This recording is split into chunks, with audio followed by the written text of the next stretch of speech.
Sejam bem-vindos a mais uma edição do Conexão Ibérica. Este é o seu programa semanal onde falamos sobre tudo o que aconteceu nos últimos 7 dias, tanto em Portugal como em Espanha. Para mais um programa tenho comigo o meu colega Pablo González. Olá Pablo, tudo bem? Todo bien. Quais é que são as notícias da semana? Bueno, la primera de ellas es un artículo de opinión donde comento un artículo del escritor Ignacio Peiró sobre su lusofilia. Segundo lugar, la cumbre de los BRICS en Río de Janeiro, que ha tenido reacciones por parte de Trump y Lula ha contestado estas declaraciones. Y por último, una asociación luso-española que quiere una red cultural de municipios espirituales transfronterizos. Então, vamos começar com este artigo. O que é que pode ser lido no artigo El País? Bueno, pues un artículo típico del español lusófilo que le gusta mucho Portugal, ¿no? Enamorado de Portugal, pero que ha tenido una evolución, esa lusofilia, ¿no? Y bueno, se llama Gracias Portugal por descansarnos de España, ¿no? Es de Ignacio Peiró, es un escritor que bueno, ha sido director del Instituto Cervantes, tanto de Londres como de Roma, y bueno, él ha tenido una trayectoria también importante en el mundo del periodismo y conoce muy bien el mundo anglosajón y también ha visitado bastantes veces Portugal. Y también su aproximación a Portugal también es ese mundo literario, ¿no? Utópico, etcétera, que muchas veces hemos planteado, ¿no? Y bueno, y es verdad, ¿no? Que los españoles podemos descansar, ¿no? De nuestros ensimismamientos visitando cualquier país allende los Pirineos, pero es verdad que el único país europeo, y podemos exceptuar Andorra, donde no nos sentimos extranjeros es Portugal, ¿no? Y bueno, según Peiro, estamos en el lado difícil de la cordillera pirenaica, pero bueno, podría ser también el lado fácil, me pregunto yo. Y dice que Portugal nos da el mejor de los mundos, ¿no? Los españoles, lo familiar con lo distinto, ¿no? Y creo que es una buena fórmula, pero yo siempre digo que es bueno también pensar en que, bueno, tenemos tantas diferencias como semejanzas, ¿no? Como una fórmula así de cortesía, ¿no? Y bueno, cada uno también cuando viaja, a veces se fija en las diferencias y otras veces se fija en las semejanzas. Depende de la actitud, la finalidad del viaje que uno haga, ¿no? Pero el problema está normalmente no tanto en las diferencias, sino cuando surgen los miedos de que, oye, pues probablemente haya excesivas semejanzas, ¿no? Como decía Ángel Ganivet. Y bueno, volviendo a este artículo que apareció en el País Semanal, bueno, él habla de que los españoles tienen un trabajo suplementario para cargar su identidad nacional. Y yo también digo que cuidado que los portugueses también tienen un peso histórico importante con el tema de la identidad, ¿no? Y que entiendo que también los portugueses necesitan de vez en cuando salir de ese ensimismamiento, ¿no? Y yo lo que digo es que, bueno, las identidades ibéricas son complementarias, esta idea la remarco siempre, y que es bueno cultivar varias y mezclarlas, ¿no? Y bueno, pues también estoy de acuerdo que hay muchos españoles que tienen una cierta ignorancia arrogante o una ignorante arrogancia sobre Portugal y no es autopercibida, es decir, que no se percibe la propia ignorancia, la propia arrogancia en relación a Portugal, pero bueno, también los portugueses hacia España, aunque normalmente tienen más información, también una cierta recelosa arrogancia, aunque a veces es disimulada dependiendo el ambiente. El propio autor dice que antiguamente algunos portugueses bajaban la persiana de la carroza hasta la frontera de Francia cuando pasaban por España, ¿no? Como regla general, creo que no se pueden generalizar y tal, entonces comento varias cosas, también el tema de mediterraneidad o no de Portugal. No voy a entrar en todos los aspectos que comento, ¿no? Y también en la visión de los anglosajones con Portugal, que también hay que verla que, por ejemplo, a ojos de Charles Boxer no era exactamente muy buena. Y después también el tema de la revolución de los claveles también hay todo un mito que es muy interesante, ¿no? Que habla de la revolución más telegénica del siglo XX, mientras que Franco murió en un hospital adecuadamente llamado La Paz, ¿no? Aquí yo digo, cuidado, cuidado. La revolución de los claveles es maravillosa, pero también hay que decir, Salazar murió a Cadeira. consecuencia de unas secuelas de una caída en una silla, es decir, no, la oposición no le mató ni nada. Y Quem o matou Marcelo, foi o carucho da cadeira, que ele claro, caiu, foi quem o matou. claro, claro, pues eso, fue el mismo, ¿no? Que creo que iba al podólogo y tenía escuché una vez que tenía la mala praxis, Salazar, de cuando iba a una silla se lanzaba a la silla, ¿no? Se dejaba caer, ¿no? Pum, pum, pum. Y creo que fue ese movimiento de dejarse caer sobre una silla, imagino que en un baño o en una cosa parecida, ¿no? Pues cogió y se metió un buen golpe en la cabeza, ¿no? Y después, creo yo que Marcelo Caetano acabó en el exilio.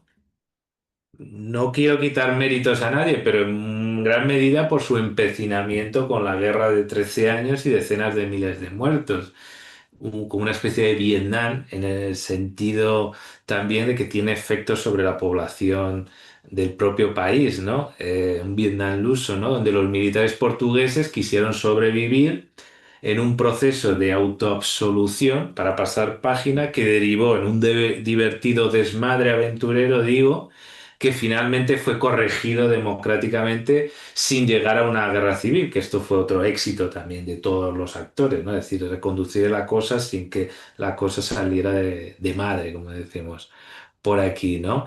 Y no niego que quienes participaran en aquel proceso fuera algo maravilloso y bonito y tal, pero bueno, la cosa también no es tan espectacular cuando se ve el proceso en conjunto, ¿no? Y bueno, pues eso, él piensa también, reflexiona sobre de dónde viene esa lusofilia española. Dice que si es una manera de no estar donde tenemos que estar. Dice, quizás sea una vanidad o una condescendencia o una especie de redención estética que nos ofrece Portugal. Dice que, por ejemplo, la fraternidad nos deja fríos, pero con la fraternidad nos entran ganas de hacer una revolución, dice este escritor, ¿no? Y bueno, es un poco esos efectos, ¿no? De piropos desmesurados, que yo creo que hay muchos de esos elogios, se los merece Portugal, pero también hay que entender que conllevan también un lado más negativo, o a lo mejor hay que ser más sutiles con eso, porque evidentemente la experiencia en Portugal, y si una persona probablemente vive 10 años en Portugal, se harte de algunas cosas, igual que un portugués en España, quizá los primeros años sean maravillosos y después acabe hartándose y necesite tanto uno como otro volver al otro país para darse un chute en sentido contrario, ¿no? Si un español en Portugal probablemente necesite algo más tragicómico de vez en cuando y volver a su patria y después volver a esa rutina con esa estética lírica, con esas felicidades también, pero también dentro de una cierta rutina austera, burocrática, melancólica y tediosa también. En ese sentido hay una cierta complementariedad y evidentemente no quiero generalizar y estoy haciéndolo porque en Portugal hay de todo, hay también fiesta, las nuevas generaciones también tienen otro criterio y en España también te puedes aburrir mucho. Entonces, pero bueno, hay complementariedad en un lado y otro y se puede hacer sinergias, ¿no? Entonces, pues bueno, él reflexiona, piensa un poco, no habla de iberismo porque yo creo que él sabe que eso es peligroso, pero todavía le falta un poco para hacer algún clic. Y él decía, bueno, durante un tiempo creí en esta lusofilia, que era una pasión que se podía racionalizar, pero claro, pasan los años y dice, y ahora tengo dudas de qué lado es mejor de los dos, no se pronuncia, ¿no?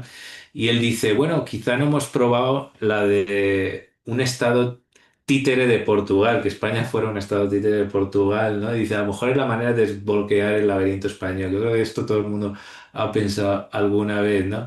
Pero yo creo que la salida es lusofilias e hispanofilias moderadas, ¿no? Esa idea de alianza.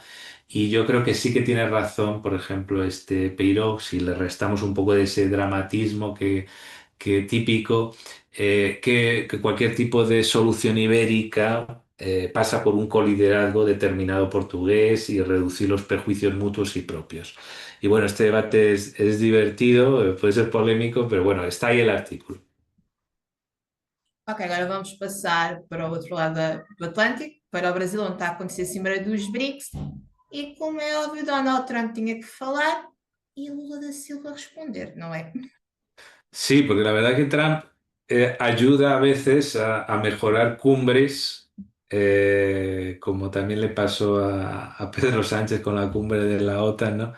Cuando a veces no tiene una proyección muy grande, pues ayuda a que aparezcan en los titulares, etcétera. Y en este caso yo creo que Trump ha echado una mano a que aparezca esta cumbre de los BRICS más importante de lo que a priori parecía, porque no había ido el presidente chino o Putin, ¿no? Pero aún así es verdad que todos los países BRICS se la tomaron en serio, esto hay que decirlo, ¿no?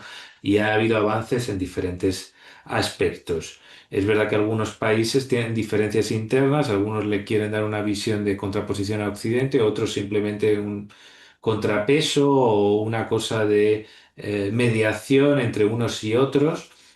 Y bueno, sí, Lula da Silva lo que le ha contestado a Donald Trump es que el mundo ha cambiado y que él no es un emperador y que ellos son países soberanos, porque Trump había dicho que le impondrá un 10% de aranceles a quienes apoyen las políticas de los BRICS o que formen parte de los BRICS, ¿no? Y bueno, pues él ha dicho que existirá la ley de reciprocidad y que es irresponsable. Incluso también, y esto lo comentaré más adelante, se ha solidarizado con Bolsonaro y ha sabido hacerlo. O sea, se nota que había como un timing, ¿no? De hacerlo justo en este momento y se ha solidarizado con Bolsonaro Trump y dice que estará muy atento y en esto también ha contestado Lula. Y por otro lado, bueno, ha acusado a los BRICS, Trump, de socavar los intereses de Estados Unidos y que, bueno, pues estarán muy atentos a lo que hagan. En ese sentido, pues bueno, los países, Lula sí que es verdad que ha tocado una tecla que les molesta mucho a los Estados Unidos, que es la de el tema de la moneda, del dólar, de que él sí que cree que tiene que dejar de ser una referencia el dólar en el comercio internacional.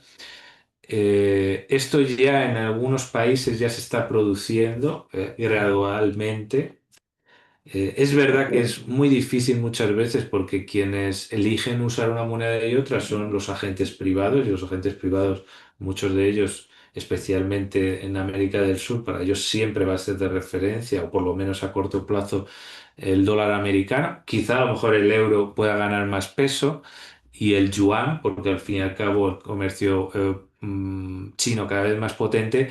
Pero una cosa es pasar del dicho al hecho, ¿no? Y en este caso Lula más bien es una idea teórica que práctica. Pero es verdad que este poder asiático que es súper poderoso, que viene de allí, desde allí para acá, puede que sí que venga gradualmente ese proceso de pérdida de poder del dólar. Y esto le molesta mucho a los Estados Unidos, ¿no?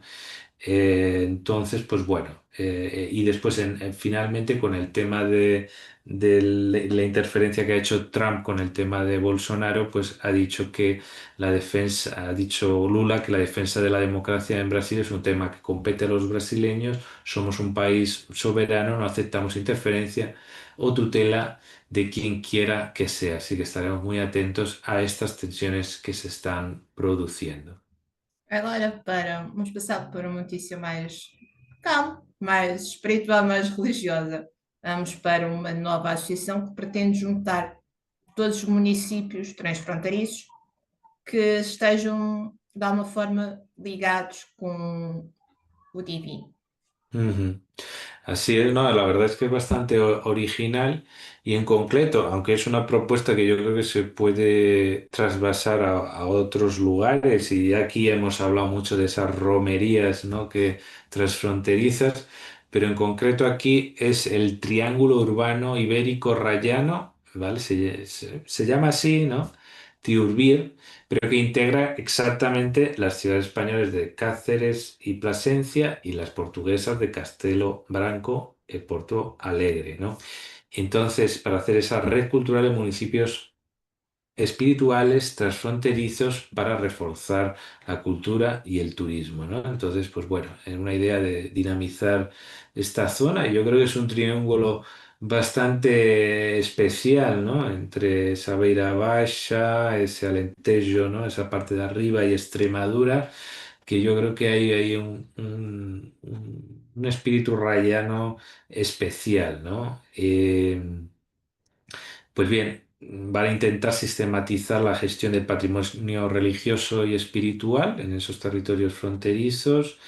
Se quiere crear un centro de acogida de peregrinos, donde será restaurado en Porto Alegre un espacio cultural de Quinta da Saúde. Y bueno, también en Cáceres hay proyectos de todo tipo, ¿no? Para una regeneración sostenible del cementerio judío. Y bueno, tiene un presupuesto de 350.000 euros para todo tipo de actividades conjuntas, ¿no? Entonces, pues bueno, la verdad que este es un ejemplo de este triángulo, ¿no? Esta idea de triángulo también es interesante, ¿no? Y que haya más triángulos a lo largo de la raya sería algo deseable, ¿no? Bueno, hasta aquí mis tres temas. ¿Cuáles han sido los tuyos, Andrea?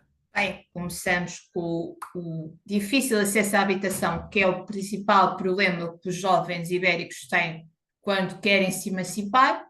Passamos para Luís Montenegro, que esteve em Espanha para participar no Congresso do PP ao lado de Alberto Núñez Feijóo. E para terminar, Cabo Verde já completou 50 anos como um país independente.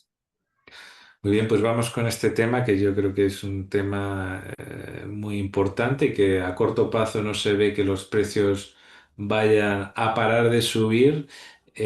Problema vivienda, ¿no? A Centro 21, que é uma consultora de imobiliário presente em Portugal e em Espanha, decidiu fazer um estudo sobre os problemas que os mais novos têm para conseguir comprar ou arrendar uma habitação em território ibérico.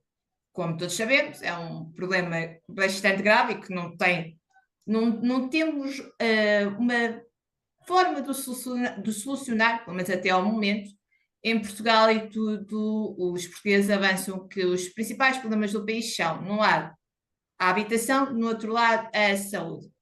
No caso de Portugal, os jovens queixam-se que as habitações que existem são bastante caras. Aliás, neste primeiro trimestre de 2025, Portugal foi o país da União Europeia onde os preços das habitações subiram mais e que os ordenados e o custo de vida no país não nos permitem adquirir uma habitação.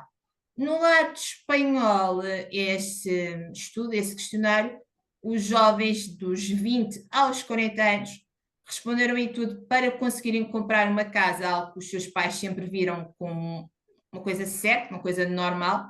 E tudo em Portugal temos um ditado popular que diz que quem casa quer casa, mas quem também chega aos 18 anos também quer uma casa.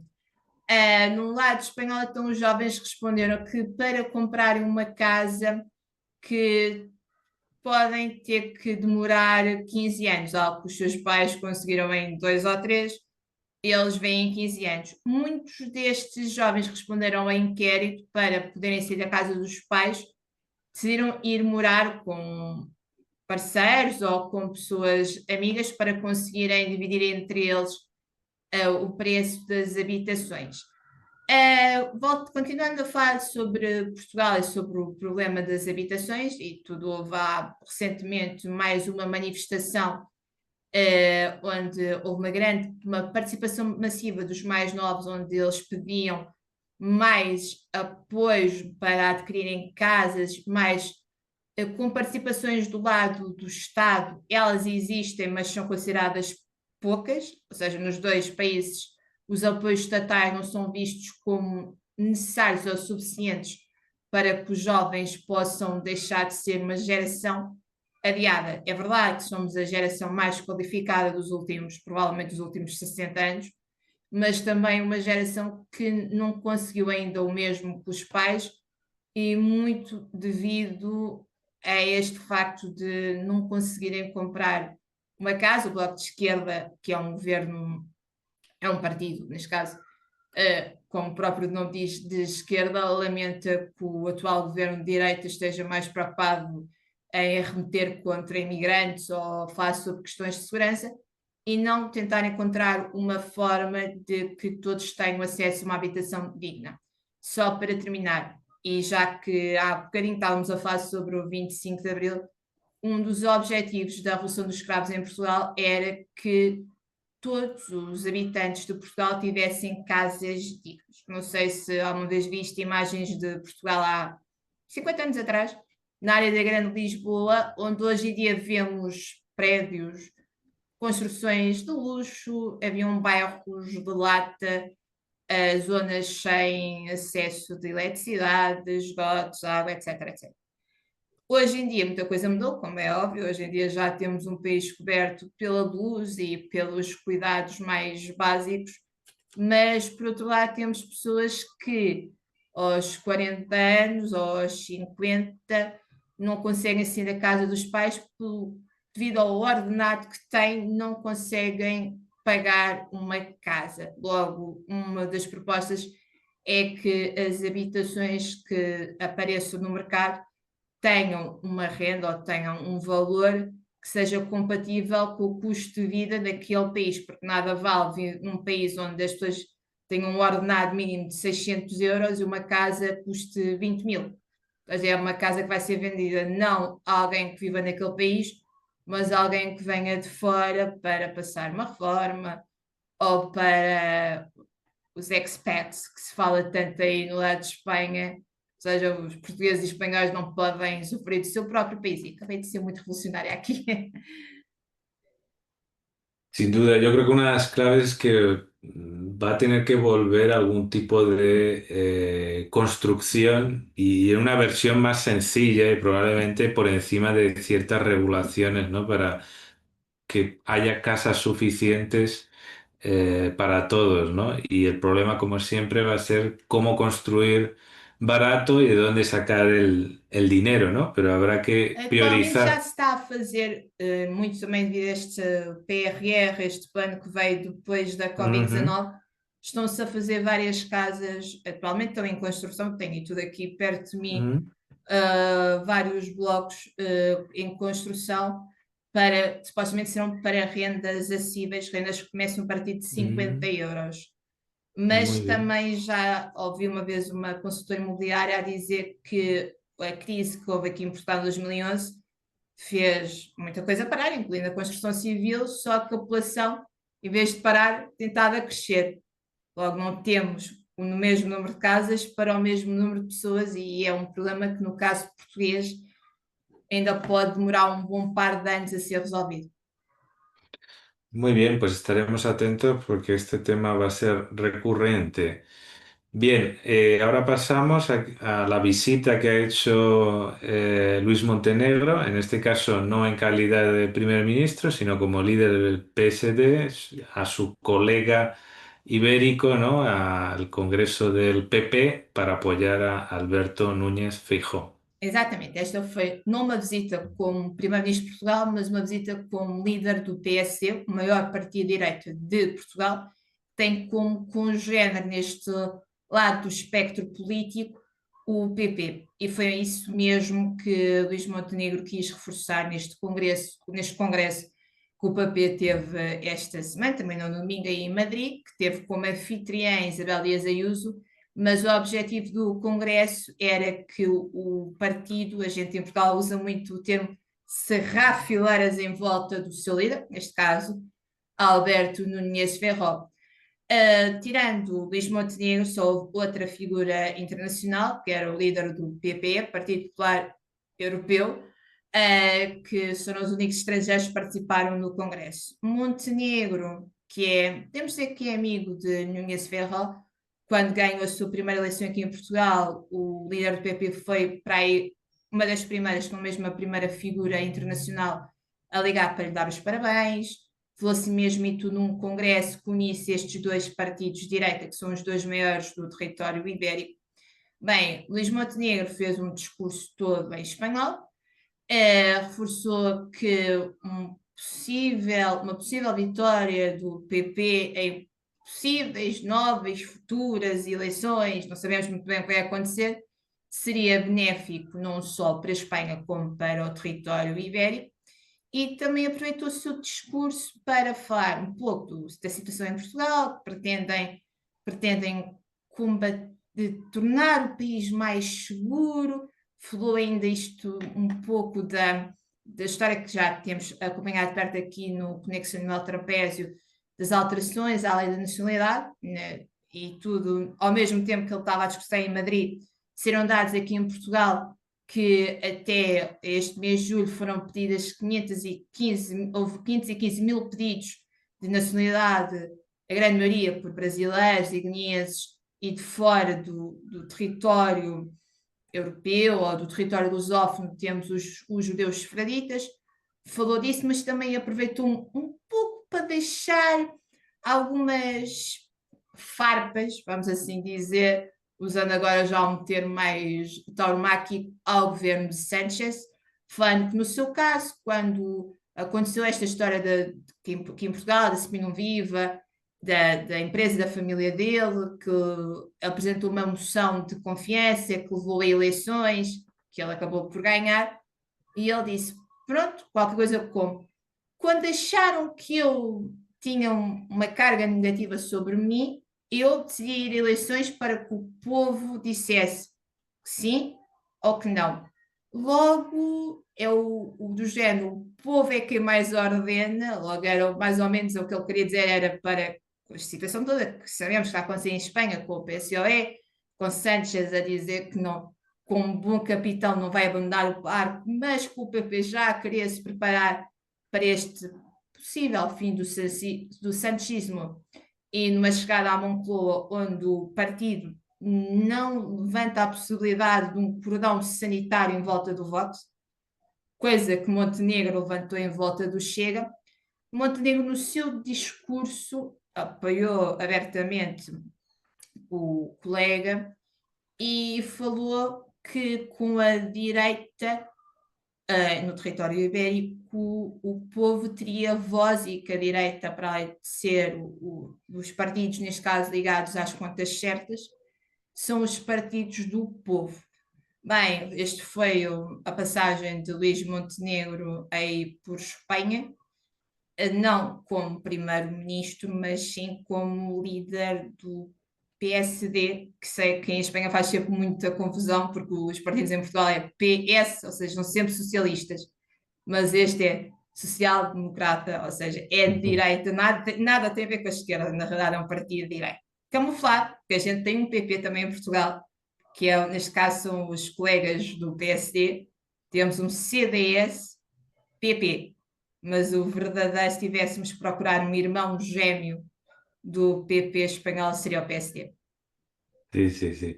Sí, eso es el primer curso de temas ibéricos es no utilizar el término socialdemocracia delante de una persona del PSD como se utiliza aquí en España. Y bueno, estaremos muy atentos y la verdad que es muy curioso cómo hay tantos paralelismos, a pesar de tener sistemas políticos que tienen diferencias, pero es verdad que está jefe del Estado, está la Asamblea, ¿no? Es parlamentario, los dos son parlamentarios, pero hay ligeros cambios, pero las dinámicas, como siempre ocurre, normalmente ocurre en un país, antes ocurre en un país y después, más adelante, ocurre en el otro. A veces Portugal ocurre antes en Portugal y a veces ocurre antes en España, pero siempre hay Até que nas mirar. histórias mediáticas. Sí, sí.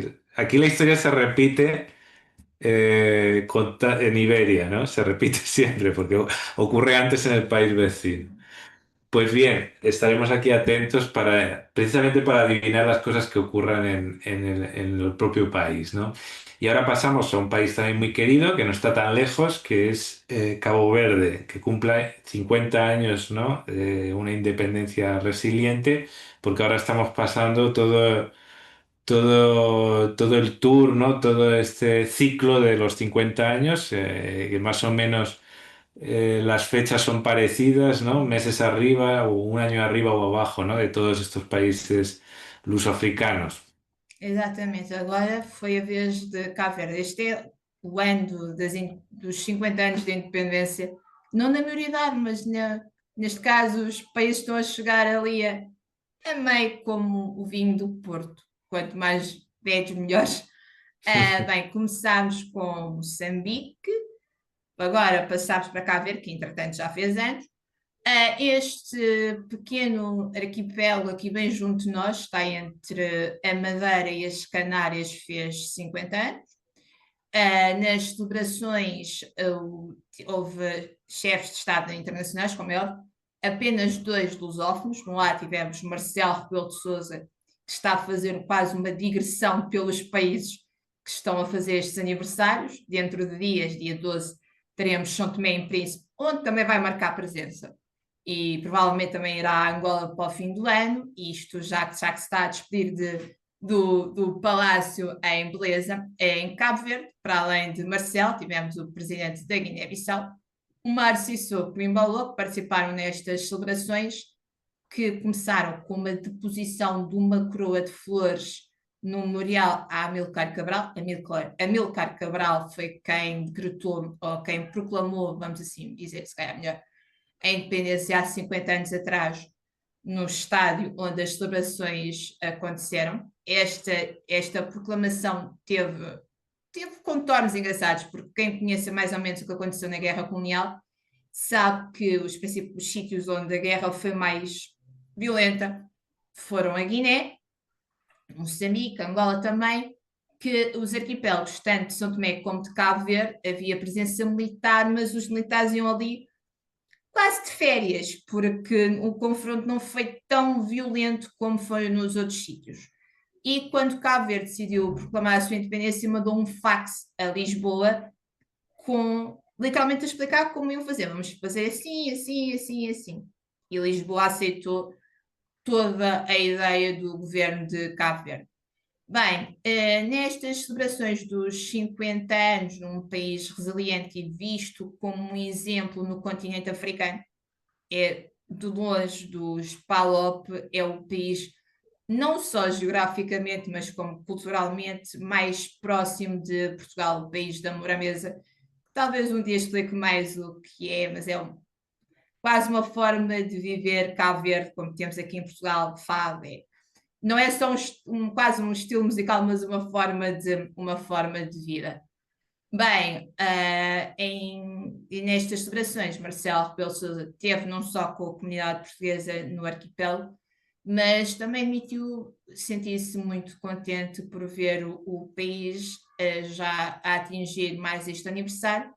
Tanta coisa se passou, o país teve grandes melhorias, mas a verdade é que os jovens ainda olham para o imigrar, para o sair, para Portugal, para a Espanha, porque o presidente de Cabo Verde, antes destas celebrações, fez uma visita a Portugal para participar num festival que é o MED, no sul do país, e depois teve ainda a Conferência de Sevilha, e há outras zonas do mundo com uma grande comunidade de cabo-verdianos, como é o Luxemburgo ou mesmo os Estados Unidos, e os jovens, o seu país melhorou consideravelmente bastante, também muito graças ao turismo, que tem dado um grande impulso ao país. As mulheres também têm, as mulheres em Cabo Verde têm um papel distinto, porque têm aquele papel quase de matriarca, ou seja, são quase podem não ser aquelas que levam o dinheiro, mas são quase elas que dão o rumo para o sítio em que a família deve ir. Bem, neste aniversário foram relembrados, foi relembrado o percurso que este caminho fez, que este país fez, o percurso que tenciona fazer. Houve discursos não só dos políticos cabo-verdianos, mas também dos convidados internacionais. No meio desta comitiva internacional também havia representantes da Assembleia Regional da Madeira, já que são os seus vizinhos mais próximos. Houve também momentos culturais. E agora, depois de Cabo Verde ter feito 50 anos, chega a vez de São Tomé e Príncipe, vai fazer 50 anos muito, muito, dentro de pouquíssimos dias. E São Tomé e Príncipe também tem uma história curiosa que podemos avançar. É que Portugal disse para eles fazerem um referendo, para perguntarem: querem ser independentes? Sim? Não? Talvez. Portugal achava que ia ganhar o não, que iam ficar, que ia ser o arquipélago dos Açores, da Madeira e de São Tomé e Príncipe.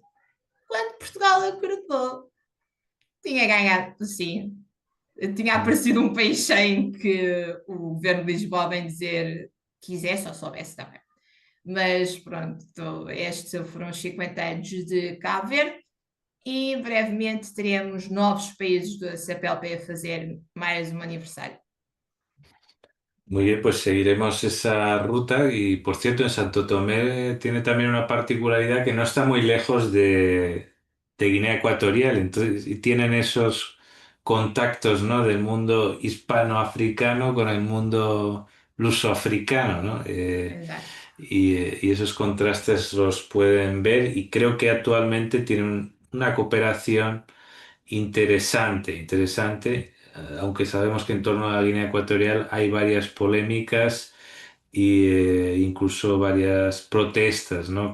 Bueno, ya informaremos. Pues bien, hasta aquí las principales noticias de España, Portugal, del mundo luso, del mundo hispano. Ya sabéis dónde encontrarnos en YouTube y en redes sociales. Nos vemos la próxima semana. Até a próxima.